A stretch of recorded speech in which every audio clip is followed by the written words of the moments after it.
রংপুরের পীরগঞ্জে উপজেলা বিএনপির আহ্বায়ক মাহমুদুন্নবী চৌধুরী পলাশ সংবাদ সম্মেলন করেছেন। দুপুরে প্রেসক্লাব হলরুমে সংবাদ সম্মেলনে তিনি অভিযোগ করেন, আসন্ন জাতীয় সংসদ নির্বাচনে তার ছবিসহ পোস্টার ছাপিয়ে একটি কুচক্রী মহল তাকে নিয়ে বিভ্রান্তি ছড়াচ্ছে।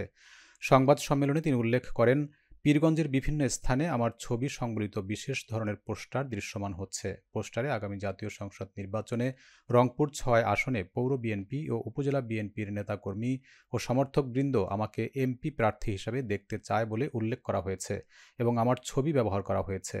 পোস্টারের বিষয়টি আমি অবহিত হয়ে হতবাক ও মর্মাহত হয়েছি। আমার অজান্তে এমন পোস্টার ছাপিয়ে পীরগঞ্জবাসীকে বিভ্রান্ত করার চেষ্টা করা হয়েছে এবং এ ধরনের রাজনৈতিক অপরিপক্কতা ও নোংরামি পীরগঞ্জের সর্বস্তরের জনগণ ঘৃণার সাথে প্রতিবাদ করেন এবং তাদের জনগণের ভালোবাসা থেকে বিচ্ছিন্ন করবে এবং চিহ্নিত বাজে লোক হিসেবে আখ্যা দিতে ছাড়বে না।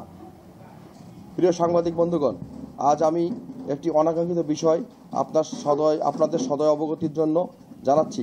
পীরগঞ্জের বিভিন্ন স্থানে আমার ছবি সম্বলিত বিশেষ ধরনের পোস্টার দৃশ্যমান হচ্ছে। কথিত রয়েছে পরিবর্তনের স্বপ্নে বিভোর পীরগঞ্জবাসীর প্রচারণায়।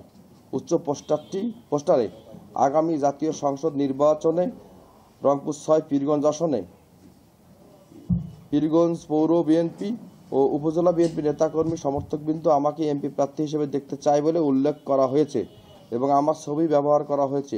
উক্ত পোস্টারের বিষয়টা আমি অবহিত হয়ে হতবাক ও মর্মাহত হয়েছি। বিএমডিসি থেকে ম্যাটস শিক্ষার্থীদের রেজিস্ট্রেশন অবিলম্বে বন্ধ করা সহ ৫ দফা দাবিতে রংপুরের ৩ মেডিকেল শিক্ষার্থীদের বিক্ষোভ অনুষ্ঠিত হয়েছে। দুপুরে এমডিসি থেকে ম্যাটস শিক্ষার্থীদের রেজিস্ট্রেশন অবিলম্বে বন্ধ করা সহ ৫ দফা দাবিতে বিক্ষোভ মিছিল ও সড়ক অবরোধ কর্মসূচি পালন করেছে রংপুরের 3টি মেডিকেল কলেজের শিক্ষার্থী ও ইন্টার্ন চিকিৎসকরা। রংপুর মেডিকেল কলেজ প্রাঙ্গণ থেকে Rangpur community medical college, prime medical college ও রংপুর কলেজের শিক্ষার্থী ও ইন্টার্নরা বিক্ষোভ মিছিল নিয়ে হাসপাতাল ক্যাম্পাস প্রদক্ষিণ করে। পরে রংপুর দিনাজপুর মহাসড়ক অবরোধ করে। চলমান ক্লাস পরীক্ষা ও চিকিৎসা সেবা বন্ধ রেখে আন্দোলনের পাশাপাশি দাবি আদায় না হলে কঠোর কর্মসূচির দিকে যাওয়ার ঘোষণা দেন তারা।